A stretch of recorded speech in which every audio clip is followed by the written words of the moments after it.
우리 성도들의 궁극적인 삶의 마지막은 어찌 보면은 부활이고 천국이라 할 수 있겠습니다. 그런데 지금 여기서 말하고 있는 이 부활은 우리가 성경에서 나온 엘리야와 엘리사, 바울, 베드로와 같은 그런 분들이 살린 그러한 죽었다가 살아난 자들, 그런 의미의 부활이 아니라 예수님의 부활을 이야기하고 있습니다. 그래서 우리가 예수님의 부활은 죽음에서 그냥 다시 살아나는 그것뿐만 아니라 썩지도 않고 죽지도 않는 그러한 불멸의 몸으로 다시 사는 그러한 부활을 의미합니다. 그래서 고린도전서 15장 20절에 요 바로 옆에 보면 20절 나오죠. 그러나 이제 그리스도께서 죽은 자 가운데서 다시 살아나사 잠자는 자들의 첫 열매가 되셨도다. 잠자는 자들의 첫 열매가 되셨도다. 우리 예수님께서 죽은 자들의 첫 열매가 되신다고 말씀하셨습니다. 성경에 여러 군데 나왔죠. 죽은 자가 살아나는 경우. 그러나 그런 의미가 아니라 진정한 예수님이 첫 열매가 되셨다는 이야기입니다. 그러니까 다시는 썩지 아니하고 죽지 않을 몸으로 나타나 다시 사신 분이 예수님이라 하고 그렇게 기록하고 있습니다. 또 옆에 보면 바로 밑에 보면 23절이 나오죠. 각각 자기 차례대로 되리니 먼저는 첫 열매인 그리스도요, 다음에는 그가 강림하실 때에 그리스도에게 속한 자요. 예수님이 첫 열매로 처음 그 신령한 몸으로 다시 사시고 그 다음에는 누구냐? 예수님께서 재림하실 때에 그리스도에게 속한 자, 곧 여러분과 저를 말하는 것입니다. 우리가 그 다음에 예수님과 같은 그러한 몸으로 이제 첫 열매를 따라서 우리가 둘째 열매, 셋째 열매로 줄줄이 열매를 맺는다는 것입니다. 즉 예수님과 같은 그러한 부활을 우리가 할 것을 이야기하고 있습니다.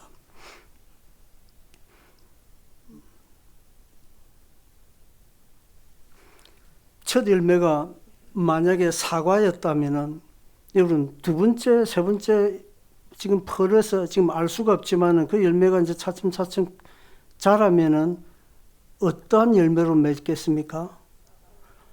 분명히 둘째도 사과, 셋째도 사과일 겁니다. 거기에 복숭아나 배가 열릴 리가 없죠. 마찬가지로 예수님의 그 부활한 몸과 똑같은 몸이 우리가 그 몸을 우리가 그대로 받을 것이다. 그렇게 우리도 부활할 것이다. 고 말씀하고 있는 것입니다. 하나 더 볼게요. 로마서 8장 29절에 보면은 같이 읽도록 하겠습니다. 미리 하신 자들을 또한 그 아들의 형상을 본받게 하기 위하여 미리 정하셨으니 이는 그로 많은 형제 중에서 맏아들이 되게 하려 하심이라. 예수님이 맏아들이 되시고 우리가 그 동생들이 된다는 거예요. 제일 형님이 이러한 사람이면은 예를 들어서 백인일 것 같으면 둘째, 셋째도 당연히 백인일 테고, 맏아들이 사람일 것 같으면은 그 동생들이 예를 들어서 원숭이나 침판지나 이런 게 나올 수가 없죠. 똑같은 그 사람 형상을 가진 사람이 나온다는 겁니다. 우리도 예수님과 같은 그러한 신비한 몸으로 부활할 것을 성경은 여기저기에서 증거하고 있습니다. 우리가 알다시피 예수님께서 나사로를 살리셨습니다. 나사로는 부활한 다음에 살아난 다음에 그의 종말이 어땠을까요? 아마 젊었으니까 몇십 년 정도 더 살았겠죠. 살다가 기어코 늙고 병들어 죽었을 겁니다. 몇십 년 더 살다가 우리와 똑같은 그런 삶을 살다가 갔을 뿐이라는 겁니다. 그렇기 때문에 예수님의 부활은 그러한 성질의 부활과는 전혀 다르다는 겁니다. 여러분, 베드로가 살린 사람, 죽었다가 살린 사람 성경에 있죠. 누구 기억하십니까? 어떤 여자죠. 도르가, 그죠? 이 도르가는 아마 성경을 보면 나이는 우리가 알 수가 없어요. 그러나 그 기록된 내용을 보게 되면 아마 제법 나이가 든 여자일 것 같습니다. 베드로가 살리는 기적을 행했죠. 그런데 우리가 보면은 나사로는 기뻤을지 몰라요. 젊었으니까. 근데 이 도르가는 말이죠. 나이가 든 분이 병이 들어서 죽었을 터인데 살려봐야 이제 남은 건 몇 년 더 살고 또 한 번 더 그 고통을, 그 죽음을, 그 병들은 그 고통을 한 번 더 맛보고 죽을 수밖에 없는 거 아닙니까? 아마 그렇게 감사했을 것 같지가 않아요. 이게 예수님의 부활과 다른 점입니다. 비교할 수 없는 그러한 성격의 부활인 것이죠. 오늘 이 본문은 예수님의 그 부활된 몸이 어떠한 것인가 하는 그 성격을, 그 성질을 우리에게 지금 이야기해 주고 있습니다. 다시는 썩지 아니하고 약해지지도 아니하고 죽지 아니하는 그러한 몸으로 우리는 부활할 것이라고 이야기하고 있습니다. 어떤 형태가 될까? 세상의 이치로 설명을 해보면 이렇습니다. 우리가 나비의 애벌레는 아주 보기가 흉합니다. 쭈글쭈글해가지고 무슨 조그만 무슨 벌레 같은 게 있는데 그게 아주 음지의 그러한 냄새나는 그 멈춰진 물의 그 썩는 물에서 그 옆에 그 수초에서 그런 데 붙어가지고 그 나비가 자라고 있어요. 그러나 그게 시간이 지나면은 그 추하게 생긴 거기서 탈피해 나와가지고 나오기 시작합니다. 그런데 그 나비가 기어코 나중에 성장하게 되면 날개가 점점 커지고 해가지고 이제 나무 위에 올라가서 이제 날기를 시작하죠. 그러면은 그 아름다운 나비의 여러분 그 제비 사양나비인가 사양제비나비인가 하는 거 혹시 본 적 있습니까?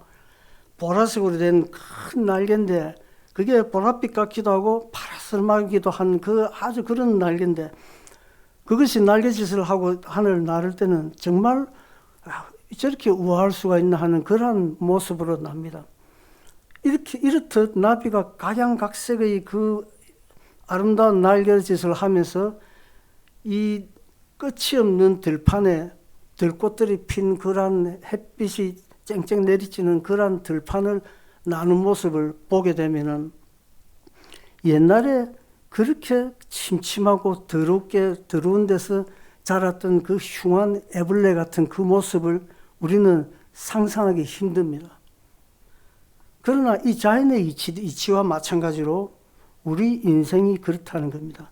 우리의 지금의 모습, 지금의 능력, 지금 이러한 모든 것들과는 비교가 안 되는 아름다운 것으로, 강한 것으로, 영원한 것으로 우리가 그 존재가 자체가 변화한다는 것입니다. 그것이 예수님의 부활이고 우리가 그 예수님의 부활을 그대로 따라서 이어받을 거라는 것입니다.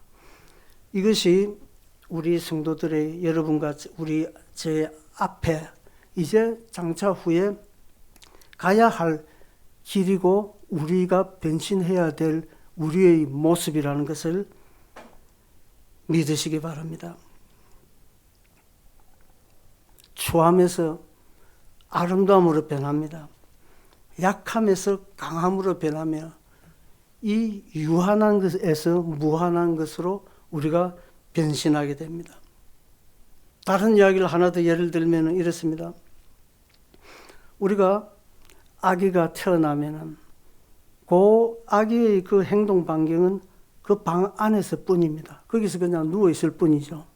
그래서 그 하늘엔 달과 별과 해와 같은 이런 것들 모비를 만들어 가지고 위에 부모가 돌게 만들고 또 벽에는 벽이나 창문에는 온갖 아름다운 꽃이나 동물들의 모양으로 이렇게 장식합니다. 마치 하나님께서 천지 창조하셨을 때 이 지구상에 해와 별과 달을 만들고 모든 동식물을 만들어서 우리에게 주셨던 것처럼 아기는 그 방에서 그런 걸 보고 성장합니다.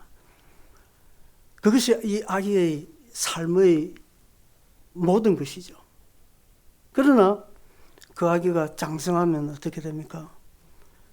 그런 것들 아무것도 필요 없습니다. 다 떼어버리고 그 아이는 커서 온 세계를 자기가 여행을 하고 싶으면 여행을 할 것이고 여기를 가고 싶으면 가고 저기를 가고 싶으면 가고 그 방 안에서 자라던 그 아기의 그 범위가 한없이 우리는 넓어지는 것을 우리의 삶을 통해서 우리도 확인할 수가 있습니다. 이처럼 우리 부활은 하나님께서 만드신 이 세상에 한정되는 것이 아니라 새 하늘과 새 땅이 오게 되면 이 모든 것을 걷어치우고 새 하늘과 새 땅에서 우리는 한량없이 신비한 몸으로 변신하여서 하나님이 예비하신 그 천국에서 살아가는 것이 우리가 앞으로 맞이할 현실입니다.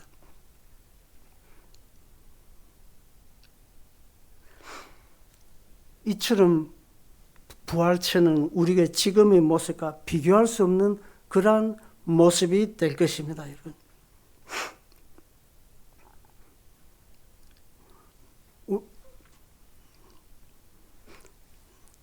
지금 저희 장모님이 이제 90한 서너 정도 이제 되셨는데 상태가 조금 안 좋으세요. 그래서 이제 2년에 한 번씩 그 공단에서 나와가지고 테스트를 합니다. 이제 치매. 그러면은 이제 할머니 하면서 500원짜리를 7개면은 얼마입니까? 이렇게 물어보는 거예요.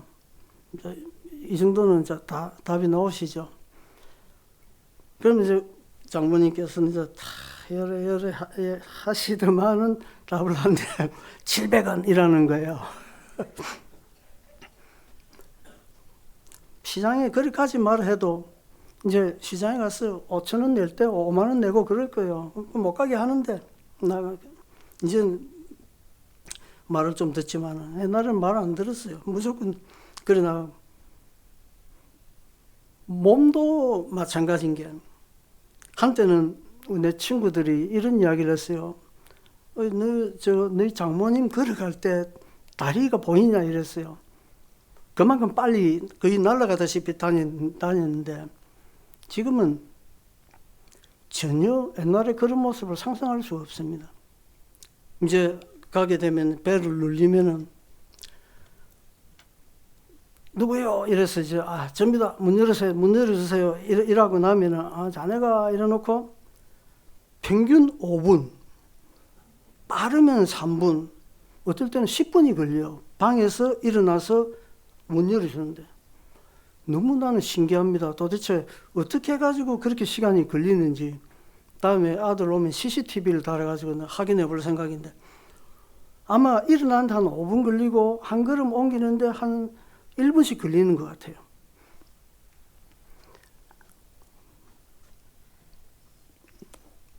그러니까 우리 정신과 몸은 이제 이렇게 이제 한계가 오더라는 겁니다. 그런데 이 상태인데 여러분 100살을 살아라 200살을 살아라 한들 무슨 의미가 있습니까? 아무 의미가 없죠. 우리가 이런 상태를 벗어나기 위해서는 사실은 반드시 죽어야 합니다. 죽을 뿐만 아니라 이러한 몸에서 벗어나기 위해서는 부활한 몸으로 예수님이 부활하신 그런 모습, 부활체로 우리가 바뀌어져야만 하는 것입니다. 성도들은 죽으면은 우리가 다시는 염려라든지 고통, 눈물 이런 것이 없이 이런 것은 끝이지만은 그러나 불신자 역시 심판의 부활을 한다고 분명히 말씀하였고 그들도 부활합니다. 이걸 모르는 불신자들은 모르기에 담대하게 자살을 하죠. 그러나 그들도 주님께서 살리시며 그들의 삶에 대해서 하나님께서 심판하신다고 성경은 증거하고 있습니다. 결론적으로 우리가 부활의 확신을 가지게 되면 우리가 과연 성도로서 어떤 삶을 살게 될까?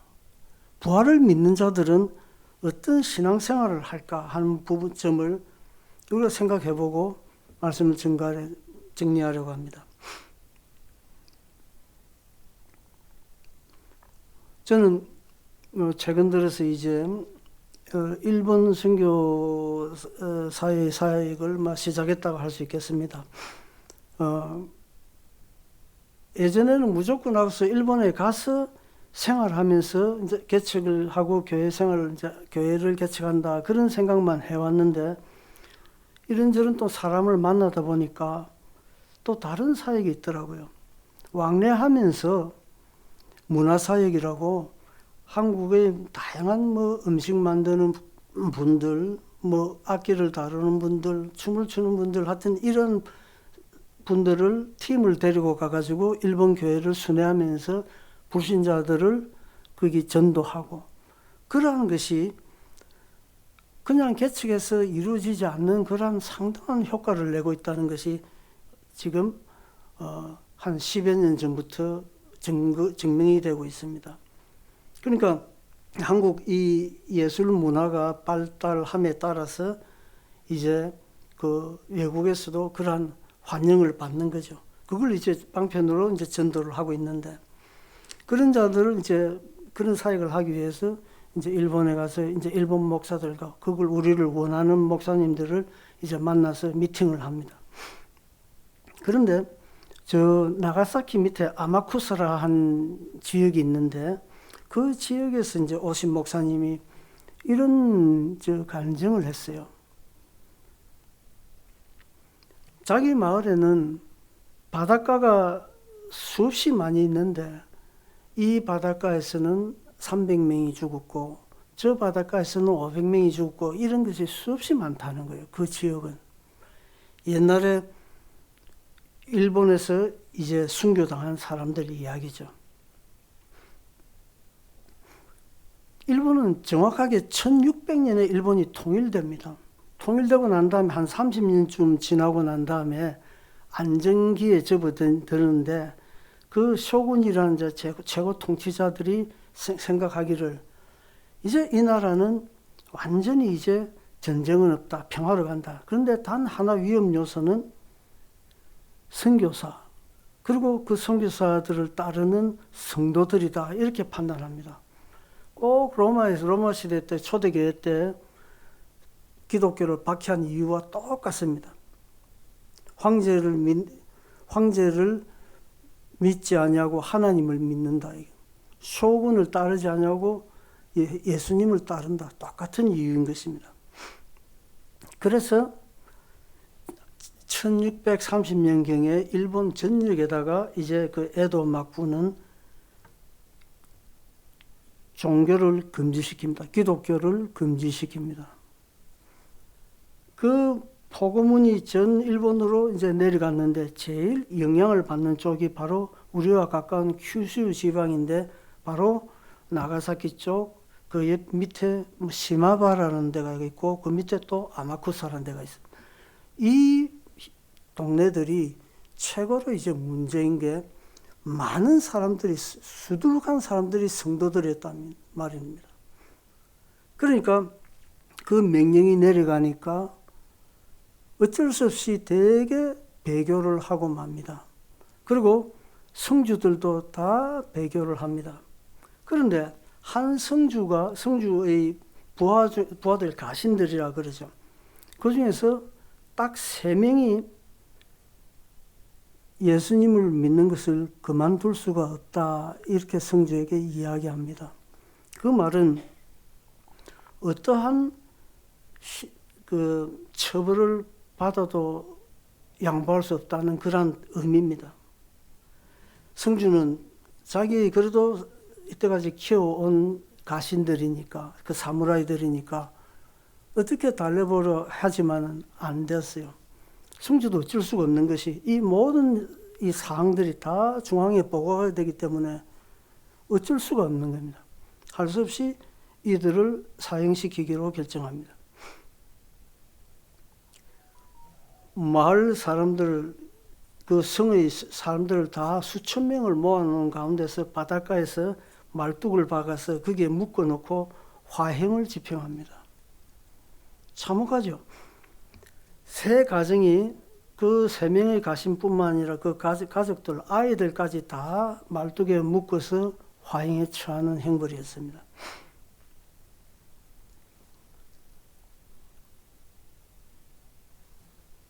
모든 수천 명의 사람들이 보고 있었죠.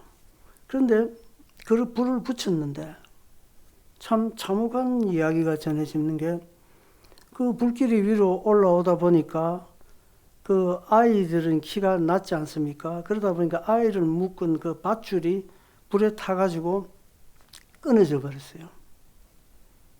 그러니까 그 아이가 거기서 그 고통 중에서 이 어찌할 바를 모르더니만 거기 기어가가지고 자기 엄마 다리를 붙잡고 그렇게 타 죽었다고 기록되어 있습니다. 그런 모습으로 이 세 가정은 거기서 다 죽은 거죠. 이 모습을 본 수많은 성도들이 마음에는, 당신들이 그토록 믿었던 부활, 천국, 그것을 우리도 그대로 간직하겠다. 그것을 소망하고 살아가겠다. 두려움보다는 그들에게 부활의 확신과 천국의 소망을 가져다 준 것입니다. 성령께서 그 마음을 불어넣어 주신 것이죠. 그래서 수많은 성도들이 믿기 때문에 박해를 당하고 몰살당했으며 수많은 성도들이 바다로, 산으로 피신을 했습니다. 나가사키 앞에 보면은 5도 10도라는 데가 있어요. 5개의 섬이 한 줄로 쭉 바다로 나와 있습니다. 거기 보면은 사람들이 그 앞에 제일 가까운 섬으로 도망했다가 거기서 잡힐 듯 하면은 더 먼 섬으로 도망가고, 그렇게 해가지고 맨 마지막 쪽에 있는 그 섬까지 가가서 거기 끄트머리에서 성도들이 모여 사는 거죠.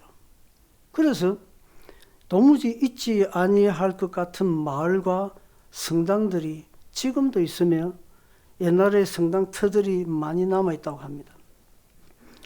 아마 거기까지 도망을 가서 살다가 더 이상 견딜 수가 없는 자들은 바다로 나가서 여기저기 필리핀, 베트남, 중국 남부에까지 가는 사람도 있을 것이고, 그리고 또 바다에서 죽음을 맞이한 자들도 있을 것입니다. 그렇게 그 박해의 시절이 지나갔습니다.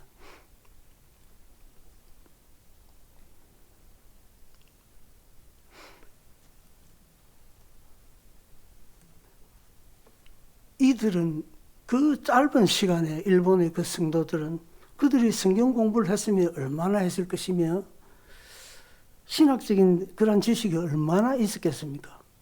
그러나 분명한 것은 성령께서 역사하셨다는 것은 분명한 사실입니다. 물론 우리가 개신교가 아니고 가톨릭이긴 하였지만 성령께서 역사하셔가지고 분명히 그들에게 그러한 믿음을 준 것이면 분명합니다. 이렇듯 예수님의 부활, 천국에 대한 확실한 믿음은 이들을 우리 인간으로서는 상상하기 힘든 이러한 놀라운 결실을, 신앙의 결실을, 참 우리 인간으로서는 상상하기 힘든 이러한 일들을 행하는 것을 우리가 볼 수가 있습니다. 우리가 잘 아는 대로 예수님의 제자들도 마찬가지죠. 그렇게 3년 동안 공생을 하면서 온갖 기적을 맛본 제자들이지만은 한밤중에 정신없이 일어나서 횃불을 들고 온갖 무기를 가지고 둘러싸서 그들을 잡으려 할 때 자신도 모르게 모든 것을 잊어버리고 그 공포에 휩싸여서 도망해버린 것을 우리가 압니다. 인간이니까 그럴 수 있다고도 볼 수 있겠습니다. 그러나 그들이 그 두려움, 그러한 신앙을 극복하고 그들이 전부 배교자 한 명만 빼고는 전부 그러한 순교의 길을 갈 수 있었던 것은 역시 부활하신 주님을 만났기 때문입니다. 부활이 어떠한 종류의 부활인가 하는 것을 보았기 때문입니다. 잠시의 육신의 고통, 잠시의 이 세상의 삶, 이것과 비교할 수 없는 영광스럽고 아름답고 능력이 있으며 강하며 이러한 신령한 몸으로 변화되는 것을 보았기 때문에 그들은 담대할 수 있었습니다.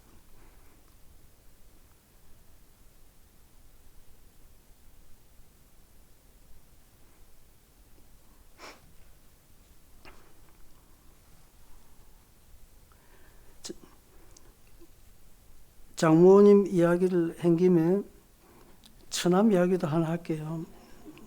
어느 분이 긴장할지 모르겠습니다만 그 작은 처남은 저하고 동갑이에요. 동갑인데 한 6개월쯤 전에 심장마비로 갔습니다. 그래서 그 입관할 때 이제 누워있는 모습을 보니까 다른 분들 초상 갔을 때는 별로였는데 뭔가가 와닿더라고요. 내 순서도 조만간 돌아오지 않을까 하는 그런 위기감 있지 않습니까? 그래서 이제 한번 언뜻 이런 생각이 들었습니다. 내가 부산에서 대신동에서 태어나서 여기까지 평생 살았으니까 앞으로 남은 삶도 아마 이 동네 어딘가에 살지 않겠습니까? 살다가 이제 가게 되면은 확률적으로 우리 부산 사람들은 10중 8구 영락공원으로 가겠지요. 그래 거기서 이제 화장을 하고 그리고 이제 뭐 거기 낙고당에 가겠지요. 그래도 제 경우를 이제 이야기를 하면은 그래도 이제 한 번씩 이렇게 설교도 하고 하니까 그냥 안 보내고 이제 찬양대가 가운을 입고 노래 한 곡 정도는 해주지 않겠습니까? 그래서 그런데 저를 그게 찜질방에 보내놓고 여러분들께서는 이게 처리가 슬퍼서 여러분 아마 우는 사람 없지 싶어요. 내 생각에. 그러면서 여러분들은 그 옆에 식당으로 가셔가지고 소고기 국밥을 맛있게 드실 거 아닙니까? 원망 안 합니다. 원망할 형편도 안 되고 그때는 마찬가지로 저보다 앞서 가시는 분들은 저도 마찬가지로 소고기 국밥 먹고 커피도 마시고 할 거니까 서로 그런 거는 이야기 안 하는 걸로 그렇게 합시다. 그냥 쓸데없는 생각을 해봤습니다.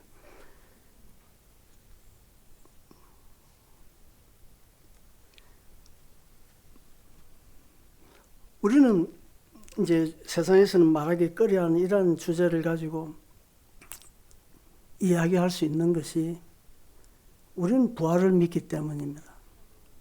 예수님 같은 그러한 상상할 수 없는 신비한 몸을 우리는 입을 것을 믿기 때문에 죽음에 앞서서도 슬프긴 슬프죠. 그러나 절망적으로 우리가 울부짖지는 않습니다. 예수님과 같은 그 그 부활을 우리는 할 것이기 때문입니다.